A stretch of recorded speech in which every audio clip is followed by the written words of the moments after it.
예, 새해를 맞이해서 하나님 앞에 예배드려 나오신 모든 성도님들과 또 유튜브 영상으로 이곳저곳 함께 예배에 참여하신 모든 성도님을 위해 우리 하나님의 크신 은혜와 능력과 평강과 축복이 함께 하시기를 바랍니다.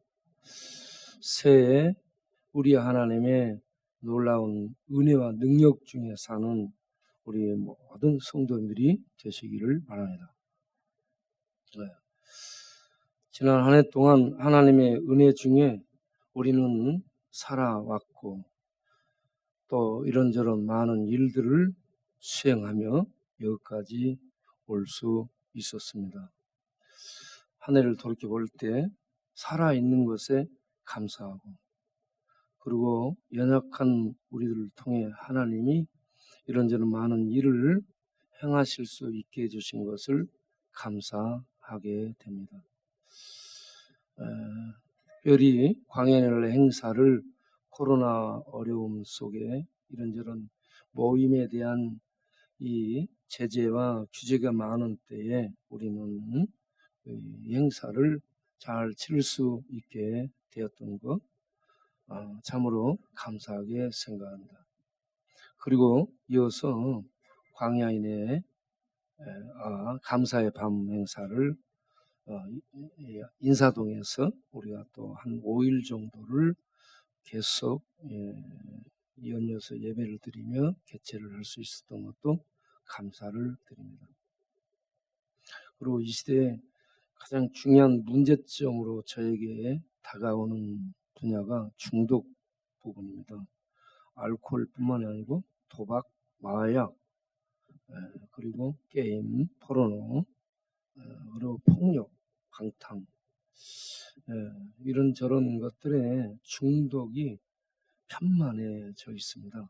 그래서 이 중독에 대해서 우리들이 볼 수 있는 눈이 있어야 되겠고 이 중독을 어떻게 치유를 해야 될까를 고민하면서 접근하는 교회가 돼야 미래 사회에서 역할을 감당할 수 있지 않겠는가라는 생각을 가지고 중독자 치유 집회를 계속하고 있죠.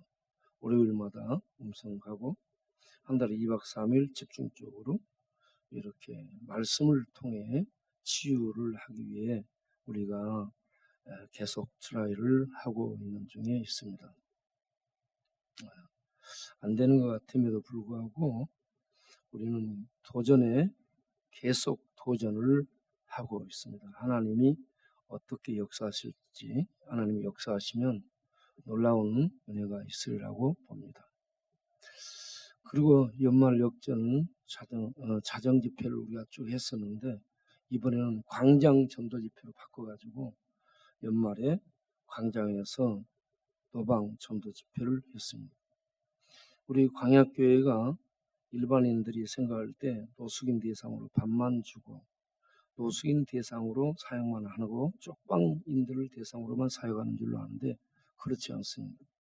일반인들을 대상으로 해서 복음을 전하고 일반인들에게 하나님의 은혜를 흘려보내는 역할을 동시에 우리가 수행을 하고 있다고 생각합니다.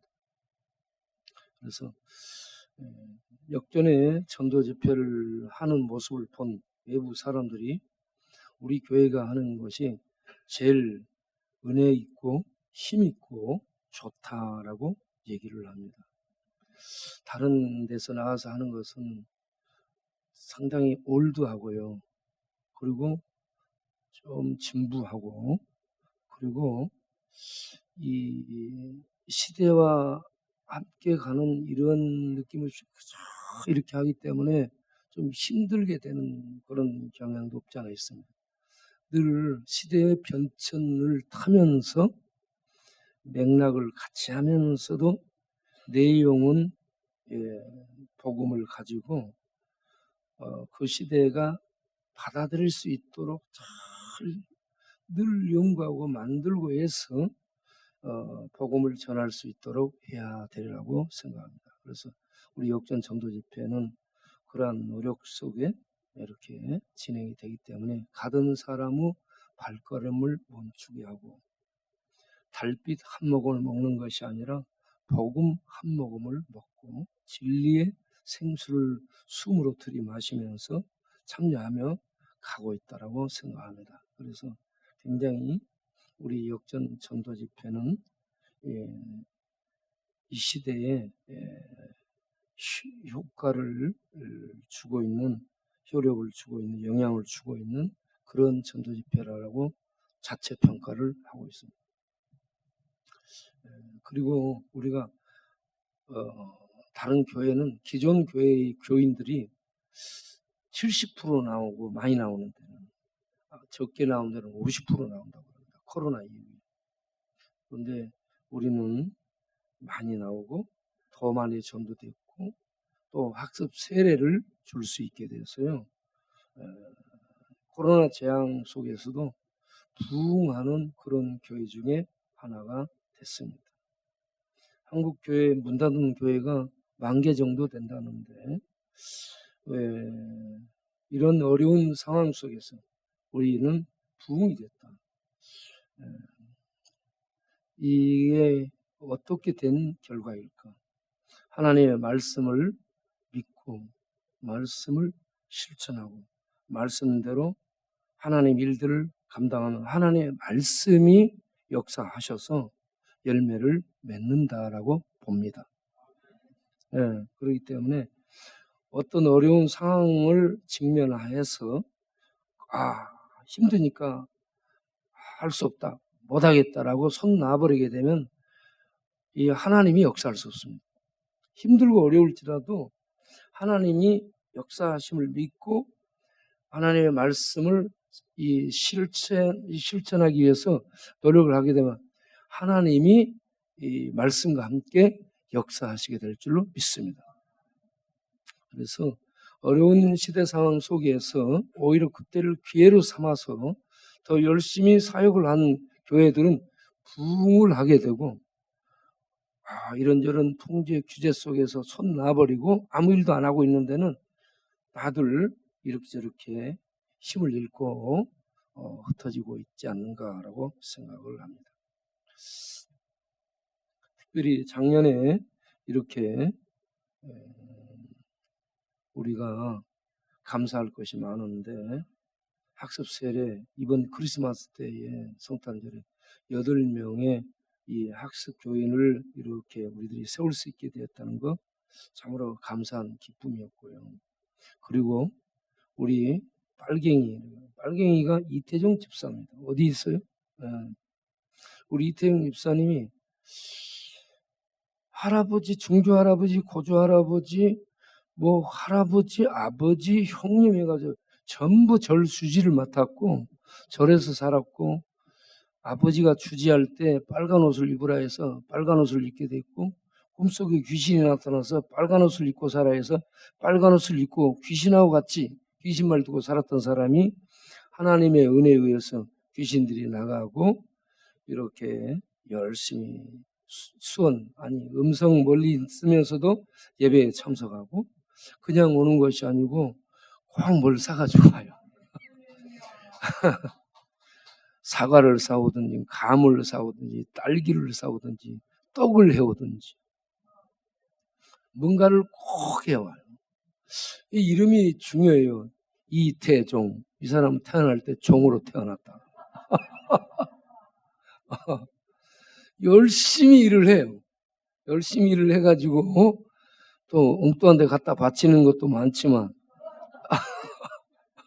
그러면서도 이렇게 이 교회를 생각해서 이런저런 것들을 또 이렇게 들고 오고 그래서 참 감사하게 생각합니다. 그리고 강상일 형제님이 어디 있어요?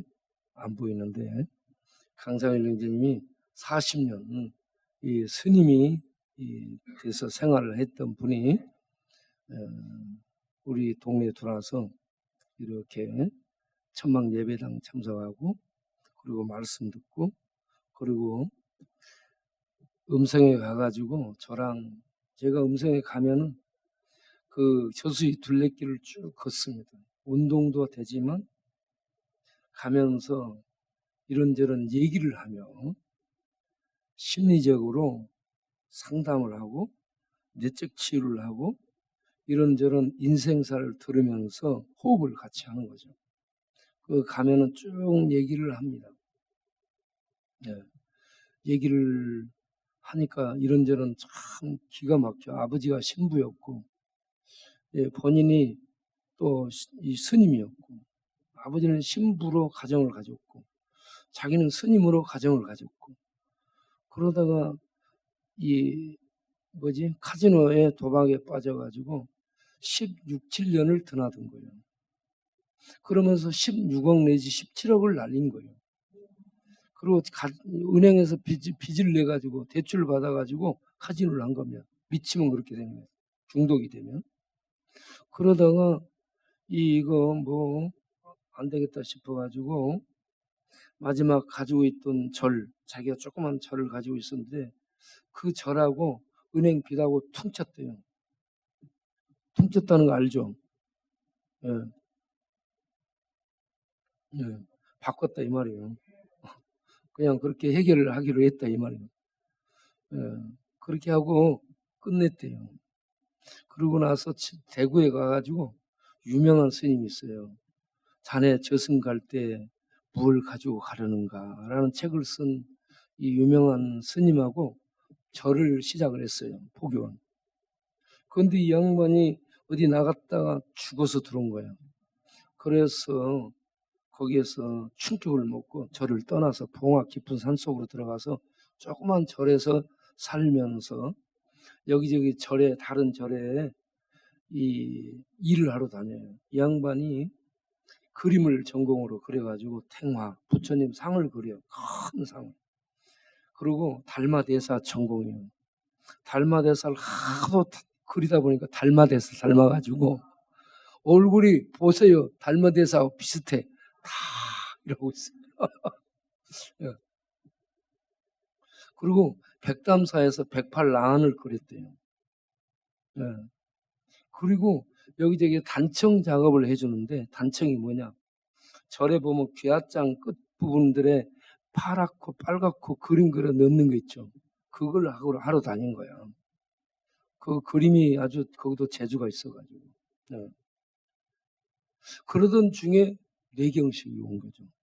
뇌경색이 와가지고 스탑이 되니까 아무 일도 못하게 되면서 스님의 옷을 벗은 거예요. 그러고 나서 조금 치료한 다음에 어디로 왔냐? 영등포로 들어왔습니다. 왜 영등포 왔나? 영등포에 저 앞에 가면 기계 머신이 많이 있습니다. 옛날에 내리는 거 기계 머신이 요 앞에 많이 있었잖아요. 그거 내리는 거 그것도 일종의 카지노입니다. 네. 그걸 하기 위해서 영등포로 왔다가 화장실 앞에서 돈 다 날리고 화장실 앞에서 현수를 만난 거예요. 현수 죽었잖아요. 현수를 만나서 밤을 새며 이제 이 한 친구는 이제 술 마시면서 얘기했겠죠. 얘기를 했었는데 다음날 아침에 현수가 죽은 거예요. 그러니까 이 친구가 광약교회에 대한 얘기를 많이 한 거예요. 광약교회 어쩌고저쩌고 밥 주고 옷 주고 방 잡아주고 그리고 사람들 병원 보내주고 치료시켜주고 죽으면 장례시켜준다. 네, 이런 얘기를 다 해줬대요. 그런 얘기를 듣고 광약교회에 대해서 호감을 많이 갖게 됐는데 다음날 죽었어요. 그래서 우리가 이 친구를 장례를 치러드렸잖아요. 그 친구 말대로. 그런데 자기하고 가까이 했던 친구가 또 이렇게 죽게 되니까 영등포를 떠났어요. 그게 2018년인데 그리고 2020년부터 코로나가 왔었죠. 코로나가 오고 난 다음 약간 이렇게 코로나가 힘을 잃은 2022년 작년이 2022년이죠. 2022년 여름쯤 돼가지고 영등포로 다시 들어온 거예요. 이때 영등포로 다시 이때 온 이유가 무엇인가? 이게 굉장히 중요합니다. 광약교회에서 밥을 주기 때문에. 광야교회에 밥을 먹으러 온 거예요. 네. 이 밥이 사람들을 땡기잖아요. 밥집. 네. 그래가지고 밥 먹으러 와서 늘 앉아 있었어요. 내가 설교를 하면서 보니까 누가 웃고 있어요. 야, 저 친구는 뭐가 좋아 웃나 그러고 이렇게 봤는데 달마 대사를 늘 그러다 보니까 달마를 닮아가지고 웃고 있는 거야. 네. 그래 나중에 이제 알게 됐죠. 아, 이 친구가 그 친구구나. 그래 이 친구하고 음성 가서 음성 저수지 둘레길을 쭉 걸으면서 이런저런 얘기를 하다가 예수님을 내가 소개를 하고 예수는 그리스도 하나님의 아들이 뭔지 아냐. 그래가지고 설명을 해드리고 그럼 예수를 믿겠느냐 믿겠대요. 그러면 우리가 저 다리 위에 가자. 다리 위에 서서 나하고 하늘 한번 보고 앞을 보고 그러고 나서 예수님을 영접하도록 하자. 다리 위에 둘이 딱 서가지고 하늘 보고 바다 아니 저수지 보고 그러고 나서 호흡을 가다듬고 지금부터 나를 따라서 그리스도를 믿는 고백을 하자 해가지고 거기서 고백을 했죠. 네. 그렇게 하고 나서 쭉 이제 예배 생활을 하고 그렇게 하다가 추수감사주일 날에 학습을 받기로 돼 있었어요. 그런데 그날 참석을 안 했잖아요. 저는 야, 이 친구가 이 절에 끌려갔나 보다 생각했어요. 그런데 저녁 때 나타난 거예요. 어디 갔었냐 물어보니까 절에 갔었대요. 무슨 절에 갔었냐. 충남 천안에 누가 절 자리를 봐달라고 해서 그곳을 갔다는 거야 주일날. 아니 그게 무슨 얘기냐. 지금 학습 받은다면 예배당에 와야지. 그걸 가다니 무슨 얘기냐 그러니까 하도 봐달라고 사정해서 갔는데 가서 돌아다니다가 길을 잊어먹고 어떻게 내려온지를 몰라가지고 길을 잊어먹고 헤매다가 온 게 지금 왔다는 거예요. 그러면 다음 성탄절 때 학습을 받도록 해라 해가지고 성탄절에 학습을 받게 됐죠. 그때 주의사항 절대 성탄절에는 다른 절에서 뭐 요구를 해도 가지 마라. 가지 말고 꼭 예배에 참석하라. 해가지고 이번 성탄절에 나오게 된 것이죠. 그런데 아직도 집에 가면 탱화 그림을 그리고 있습니다. 부처 그림을 이 묘한 상을 그리고 있어요. 아주 섬세하게 그립니다. 내가 봤어요. 그래서 기도를 했죠. 하나님, 앞으로 이런 거, 이거 한 달 그림 하나 그래서 팔면 100만 원 정도 받는데요. 한 달 그리는데. 그래서 이렇게 기도했죠. 앞으로 주여, 이런 그림 그려서 먹지 않게 살고, 이런 그림 그려서 먹지 않게 해주시고, 예수를 믿는 믿음으로 살아갈 수 있도록 인도해 주옵소서. 이렇게 기도를 하고 나왔죠. 여러분도 기도를 해주시기 바랍니다. 부처상 절에 관계된 그림을 그리는 것으로 먹고 사는 것을 붓을 내려놓을 수 있도록 기도를 해주시길 바랍니다. 그런데 1월 1일 주일날에 예배드리러 와야 되는데 오늘 안 나와서 어디로 갔는지 또 주께서 그 발걸음을 붙드시고 인도해 주시길 바랍니다. 어쨌든 이렇게 우리들이 이런 열매들을 거둘 수 있었다는 것이 참 감사했습니다. 이 절과 관계돼 가지고 그 분위기 속에 있던 사람들을 우리 동네 최선화 형제를 보더라도 꿈속에 옛날 어렸을 때 절에서 봤던 그 무당들이 목욕하고 절에서 구슬을 하고 하는 이런 환상이 지금 최선화 형제 잠을 자면 꿈속에 막 나타나가지고 괴롭게 한다는 얘기죠. 이 영상에 박힌 겁니다. 그리고 그 영상 속에서 귀신들이 지배를 하는 거예요. 그리고 불면증 걸리고 우울증 오고 그리고 술 마시고 이렇게 됩니다. 방황을 끝없이 하는 거예요. 귀신들의 지배를 받는 사람은 끝없이 방황을 합니다. 이런 사람들이 영적인 눈을 뜨고 돌아왔다는 거. 우리 교회가 그런 역할을 했다는 거. 그러면 영적인 눈을 뜨게 해준 그 역할이 신뢰함 역할을 한 겁니다. 그래서 오늘 제목을 신뢰함 노래를 불러야 하는 이유. 예. 우리 교회는 신뢰함 노래를 잘 불러야 되고요. 신뢰함을 부르면 신뢰함 댄스들이 나와서 춤을 추고 그렇게 해야 됩니다. 예. 참으로 우리 교회가 이 어려운 시대, 중독이 지배하는 시대, 그리고 이 세계가 지금은 지구촌이에요. 지구촌. 예? 옛날에는 이게 전부 단절돼 가지고 우월한 국가들이 있었고 개별적 특별한 정보들을 갖고 있었고 그런데 지금은 거의 전 세계가 공유하고 있습니다. 그래서 지구촌이 된 이런 시점에 한 나라에서 문제가 되려면 다른 곳에 금방 여파가 미치는 이런 지구촌이 된 이런 시대에 2023년 앞으로 어떤 냉혹한 현실이 우리 앞에 파도처럼 흉흉한 파도처럼 밀려올 줄 모릅니다.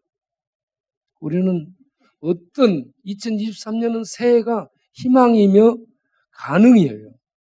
새로운 새해 뉴 이어를 선물로 기프트로 우리가 받은 거죠.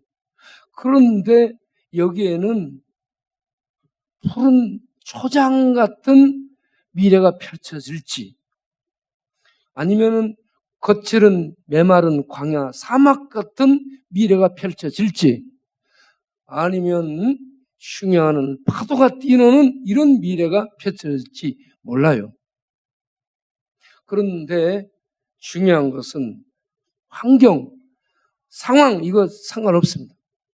누구와 동행하느냐, 누구와 함께 파도를 내치며 사막을 지나며 푸른 초장을 거니는지 누구랑 함께 하는가가 참으로 중요한 줄로 믿습니다. 하나님이 말씀합니다. 내가 세상 끝날까지 항상 너희와 함께 하리라. 2023년 우리를 구원하시고 우리를 사랑하시고 자신의 생명, 자신의 목숨, 자신의 영광과 능력까지 내어주신 그리스도 우리 왕께서 우리와 함께 하신다면 흉용하는 파도가 뛰노는 바다 같은 이런 2023년이 된다 할지라도 메마르고 거칠고 뱀과 독사와 정갈이 우글거리는 이런 광야를 걷는다 할지라도 아니면 푸른 초장 길이 또 이 잔잔한 시냇물이 있는 초장을 걷는다 할지라도 주님과 함께 한다면 그것이 어떤 환경이든 우리는 천국을 누리며 살게 될 줄로 믿습니다. 네. 그래서 2023년 시작하면서 우리는 신뢰함 노래를 부르면서 우리 교회가 신뢰함 역할을 감당하는 교회가 되기를 바랍니다. 그래서 오늘 신뢰함에 대한 얘기를 우리가 성경을 보면서 잠깐 듣도록 하겠습니다. 요한복음 9장 1절을 보면 나을 때에 소경으로 태어난 맹인으로 태어난 한 사람이 등장합니다.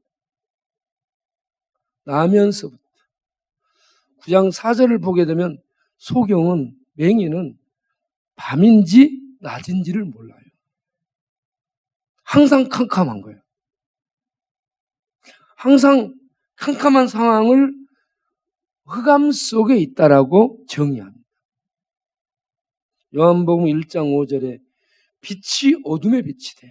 어둠이 깨닫지 못하는 실상황을 날 때부터 맹인으로 태어난 사람을 동원해서 설명을 하고 있는 것입니다.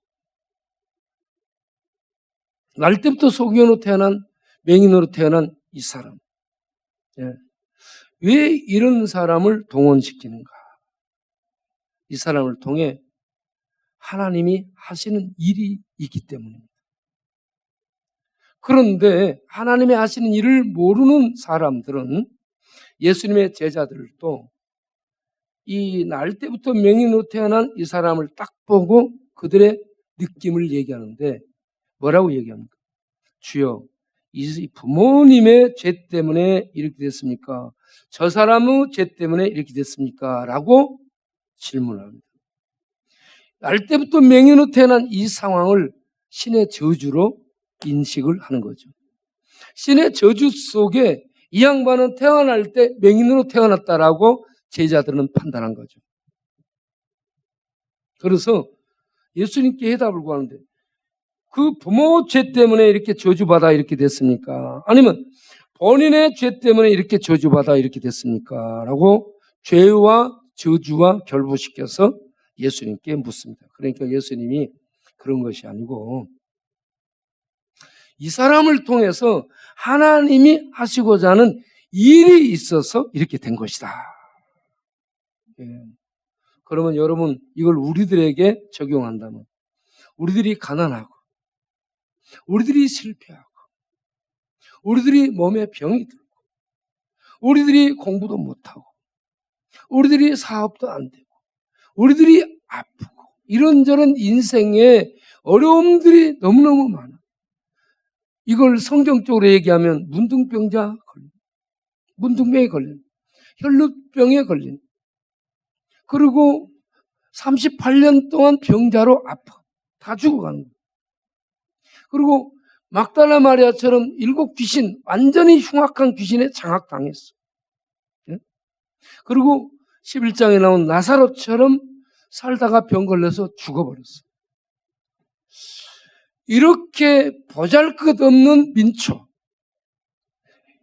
존재의 의미, 존재의 가치가 없는 인생으로 내가 태어나서 이렇게 아무런 의미 없이, 존재감이 없이 사는 내가 인간이냐? 내가 살아서 뭐 하겠느냐?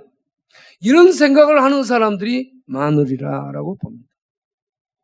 그런데 그런 사람도 이렇게 날 때부터 맹인으로 태어난 이 사람, 이 사람의 직업이 뭐냐? 구절을 보게 되면 거린이라고 얘기하죠. 거린. 7절인가? 예, 거린이에요, 거린. 네. 길에서 구걸하고 있는 거린이었다는 얘기입니다. 자, 이렇게 거린으로 살았다면 얼마나 천한 인생인가, 비참한 인생인가. 그런 인생이 하나님 앞에 쓰임 받을 수 있다는 것입니다.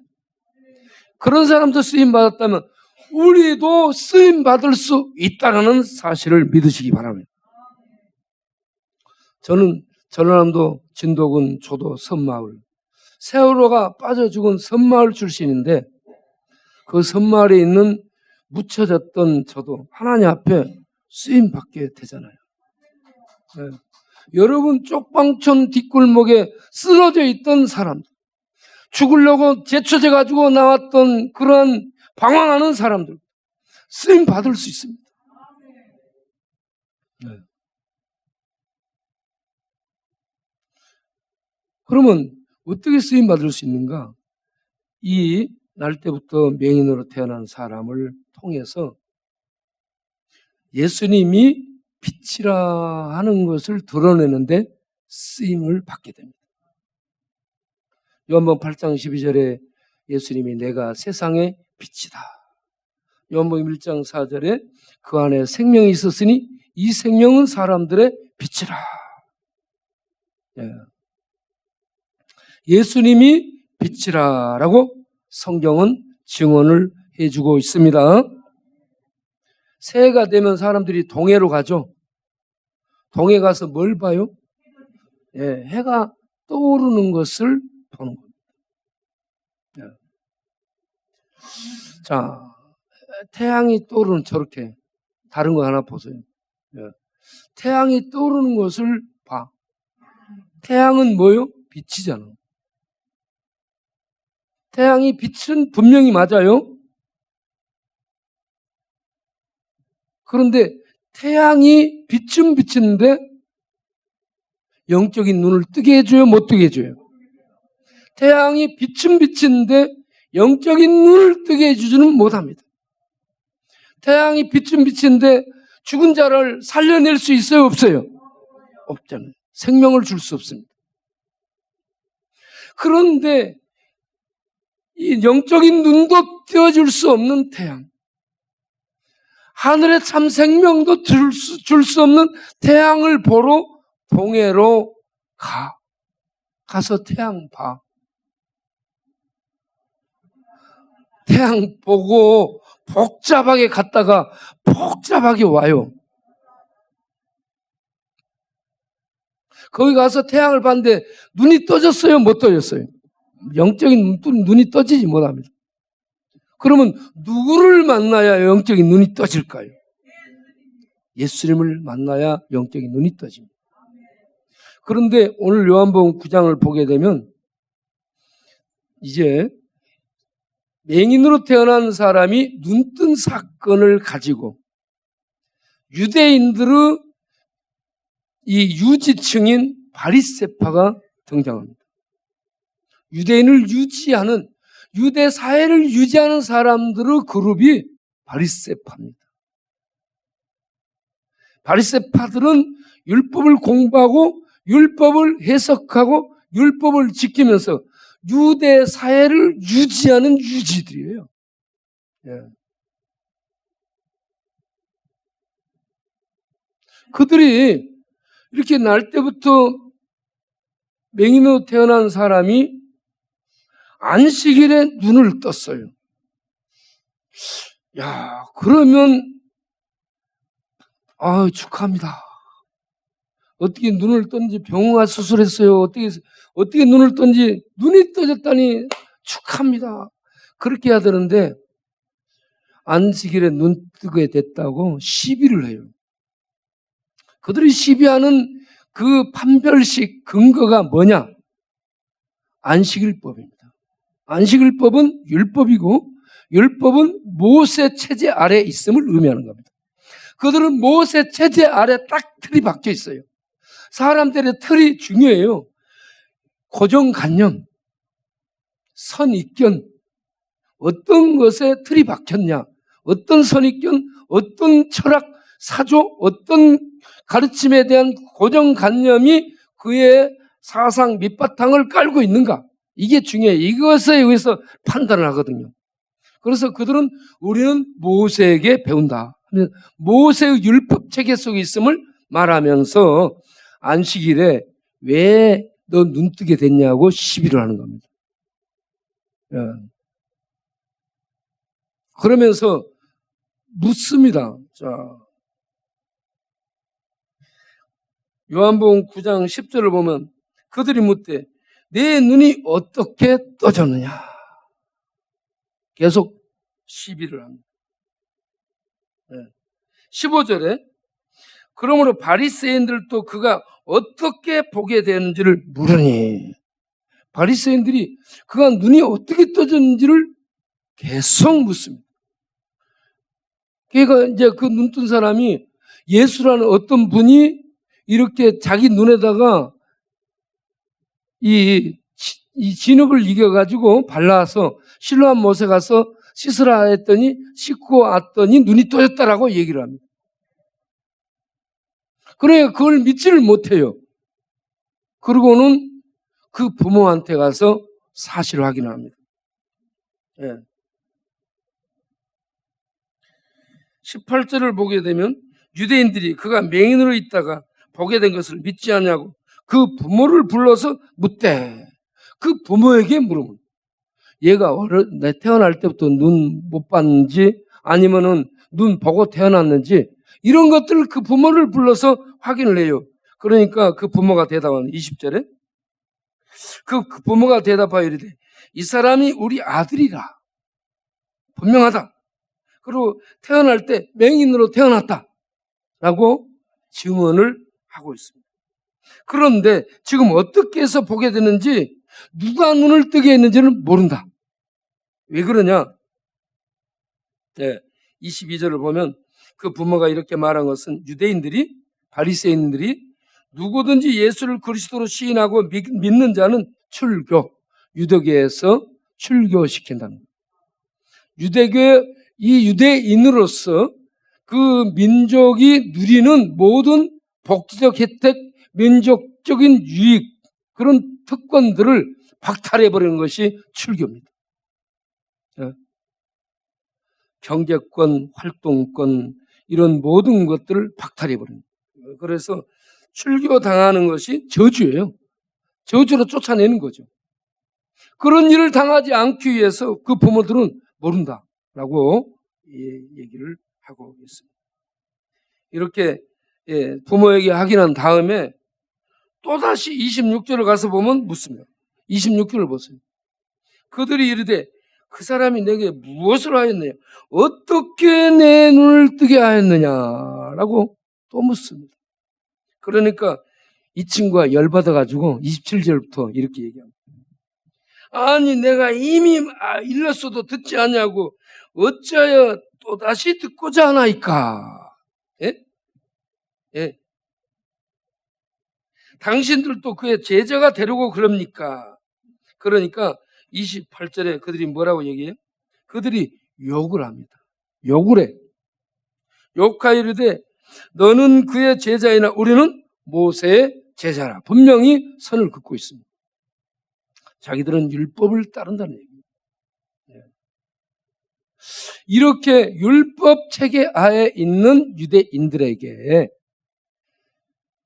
맹인으로 태어난, 율법의 저주 가운데 태어났다고 생각하고 판단하는 이 맹인을 들어서 실로암 연못에 가서 씻게 하시고 그리고 눈을 보게 해줍니다.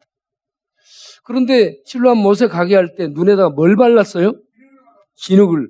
진흙이 안약이에요? 진흙이 뭐예요? 특효약이에요? 왜 진흙을 발랐을까요? 저는 이게 이 사람을 만들 때 진흙을 빚어서 사람을 만들잖아요.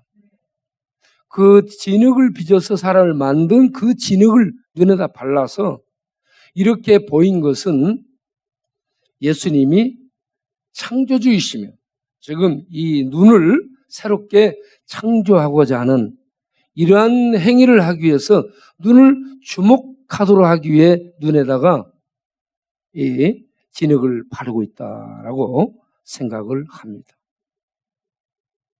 그래서 눈에 진흙을 바른 다음 사람들이 눈도 못 보는 그가 눈에 진흙을 바르고 비틀비틀하며 실로암 연못에 가서 씻었습니다. 그랬더니 눈이 떠졌더라. 할렐루야. 그러면 그 실로암 연못이 눈을 뜨게 해주는 효력이 있어요? 그러면 진흙이 눈을 뜨게 해주는 효력이 있어요? 아니죠. 이 진흙을 바르면서 실로암 못에 가서 씻으라고 말씀하셨죠? 예수님의 말씀을 눈에 바른 겁니다. 예수님의 말씀을 했더니, 말씀을 따라갔더니 그 실로암 연못에서 놀라운 주의 은혜가 임해가지고 눈이 깨끗하게 다시 살아난 거예요. 여러분, 시신경이 죽었기 때문에 맹인으로 태어난 거예요. 이 진흙을 바르고 실로암 연못에 주의 말씀 따라가서 씻었더니 신경이 살아나서 눈을 보게 된 거예요. 예. 오픈디드 아이스가 된 겁니다. 눈이 떠진 눈이 된 겁니다. 네. 열눈이 된 거죠. 놀라운 일이죠. 여러분, 그러면 한 번도 눈을 못 보는 사람이 눈을 떴다. 그러면 그 친구가 일어나서 벌떡벌떡 뛰지 않겠습니까? 막 난리 법석을 치지 않겠어요? 우와, 내 눈 떴다. 보이네. 보이네. 난리를 칠 거 아니겠어요? 네? 병원에 암으로 다 죽어갔던 사람이 어떤 놀라운 은혜로 암에서 낫고 이렇게 건강을 얻었다 그러면 그 사람이 나와가지고 친구들 불러가지고 내가 한턱 내겠다고, 내가 죽었다 살아났다고 이렇게 하지 않겠습니까? 얼마나 기뻤겠습니까? 그리고 자기를 치료해서 낫게 해준 그 사람을 찬양하지 않겠습니까? 아, 누구 때문에 누구한테 가봐 그러면서 얘기를 하지 않겠습니까? 그래서 누가 내 눈을 뜨게 해주냐 묻습니다. 그러니까 아, 예수님이 띄워줬다. 예수님이 띄워줬다. 너 그거 봤느냐? 난 모른다. 내가 장님이었는데 어떻게 알겠느냐? 모른다. 맹인이었는데 모른다는 거죠. 그런데 유대 신학을 갖고 있는 바리새인들은 계속 믿지 않고 추궁을 하죠. 추궁하는 그들에게 날 때부터 맹인으로 태어나 인간 같지 않은, 거린으로 있던 인간 같지 않은 존재감 없는 이 맹인이 눈을 뜨고 난 다음에 분명하게 증언을 하고 있습니다. 예수가 생명의 빛이다. 예수가 세상의 빛임을 증거해 주고 있습니다. 그 일을 시키는 거예요. 눈을 뜨게 해준 분이 예수입니다. 눈을 뜨게 해준 그분을 말을 통해서 증거를 하도록 이 맹인을 선택해서 이런 역사를, 기적을 일으켜주고 있다. 이 눈을 뜨게 해준 이것은 눈만 뜨게 해주는 것에 끝나지 않고요, 구원을 의미하고 있습니다. 이 신체적인 우리의 눈, 이 개만과 가서 수술해가지고 눈을 보게 하는 신체적인 눈뜸이 있고, 의식적으로 눈 뜨는 눈뜸이 있어요. 깨닫지 못했던 것들을, 어떤 것들을 읽으면서 눈을 뜰 수 있고 그렇습니다. 그런데 영혼의 눈을 뜨는 것, 영혼의 눈을 떠서 영적 세계를 보고 예수님을 그리스도 빛으로 보고 하나님으로 보고 구세주로 보고 그 천국의 실제를 믿고 이렇게 영적인 눈을 뜨게 해주는 분, 그분이 세상에 빛으로 오신 예수님이심을 증거하고자, 증거할 수 있도록 하기 위해서 이 날 때부터 맹인으로 태어난 사람을 동원시키고 있다라는 얘기입니다. 자, 우리가 30절부터 그 바리새인들에게 눈뜬 이 존재감이 없는 맹인이 하는 얘기를 잠깐 보겠습니다. 그 사람이 대답하여 이르되 이상하다. 내가 눈을 뜨게, 이 사람이 내 눈을 뜨게 하였으되 당신들은 그가 어디서 왔는지 알지 못하는데. 여기서부터 예수님을 증거하죠. 하나님이 죄인의 말을 듣지 아니하시고 경건하여 그 뜻대로 행하는 자의 말은 들으시는 줄을 우리가 아나이다. 창세 이후로 맹인으로 난 자의 눈을 뜨게 하였다함을 듣지 못하였으니 이 사람이 하나님께로부터 오지 아니하였으면 아무 일도 할 수 없으리이다. 이렇게 예수님이 하나님께로부터 오신 분이라는 것을 이 맹인이 감히 바리새인들에게 증거를 하고 있다는 얘기입니다. 말을 못하는 시대예요. 예. 창세 이후로 맹인의 눈을 뜬 자, 예. 그는 하나님께로부터 오지 않았으면 이런 일을 할 수 없다라고 확신을 가지고 얘기를 합니다. 그렇게 얘기를 하니까 34절에 그들이 대답하여 이르되 네가 온전히 죄 가운데서 태어나서 죄의 저주 가운데서 맹인으로 태어나가지고 우리를 지금 가르치려고 하느냐? 썩 나가라 그러면서 듣기 싫다고 쫓아냅니다. 그래서 그가 쫓겨나게 되죠. 예. 그런데 쫓겨난 그 사람을 예수님이 가서 만납니다. 35절. 예수께서 그들이 그 사람을 쫓아냈다는 말을 들으셨더니 그를 만나 이르되 네가 인자를 믿느냐? 네가 그리스도를 믿느냐? 예? 이렇게 질문을 합니다. 그러니까 36절에 주여 그가 누굽니까? 내가 믿고자 합니다. 예. 그러니까 예수님이 37절을 보겠어요? 내가 그다. 할렐루야. 네가 그를 지금 보았고 너와 지금 말하고 있는 내가 그리스도다. 그리스도를 만난 겁니다. 그래서 38절에 이르되 주여 내가 믿나이다 하고 엎드려 경배드렸더라. 여러분, 이 안에 들어오신 여러분들이 맹인처럼 영적 눈을 뜨는 자들 되시기 바랍니다. 예수님이 신뢰함입니다. 눈을 뜨게 해주는 신뢰함이 예수입니다. 연못이 아니에요. 진흙도 아닙니다. 의술도 아닙니다. 예수님이 하나님께로부터 와서 우리의 눈을 뜨게 해주는 신뢰함이에요. 예. 그 신뢰함 대신 예수님을 신뢰한 연못을 동원해 가지고 설명해 주는 거죠. 우리는 신뢰함으로 보냄을 받은, 우리의 눈을 뜨게 해주시는 신뢰함으로 보냄을 받은 예수님을 만나서 우리가 눈을 뜨기를 바랍니다. 그리고 눈을 뜬 확신을 가지고 바리새인들, 세상의 철학자들, 세상의 과학자들 누가 뭐라고 공격해도 아니야. 우리의 눈을 뜨게 한 분은 예수님이야. 예수, 그분은 그리스도, 하늘의 왕, 이 땅의 왕이야. 영원한 왕이야. 그분은 하나님의 본체야. 하나님이야. 그러면서 담대히 예수를 그리스도, 예수를 하나님으로 증거하고 내쫓으면 쫓김 받고 그렇게 담대히 증거할 수 있는 우리가 될 수 있게 되기를 바랍니다. 예, 시간이 많이 가서 여기서 마치도록 하겠습니다. 2023년 새해 강야가 펼쳐질지 충영하는 바다가 펼쳐질지 푸른 초장이 펼쳐질지 몰라요. 환경 상황은 어떻게 되든 상관없어요.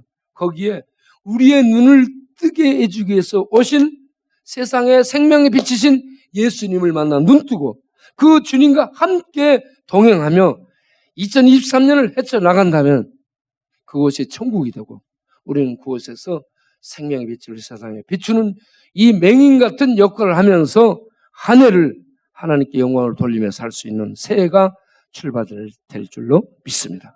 그러한 우리 모두가 되기를 바랍니다. 기도하겠습니다. 하나님 감사합니다.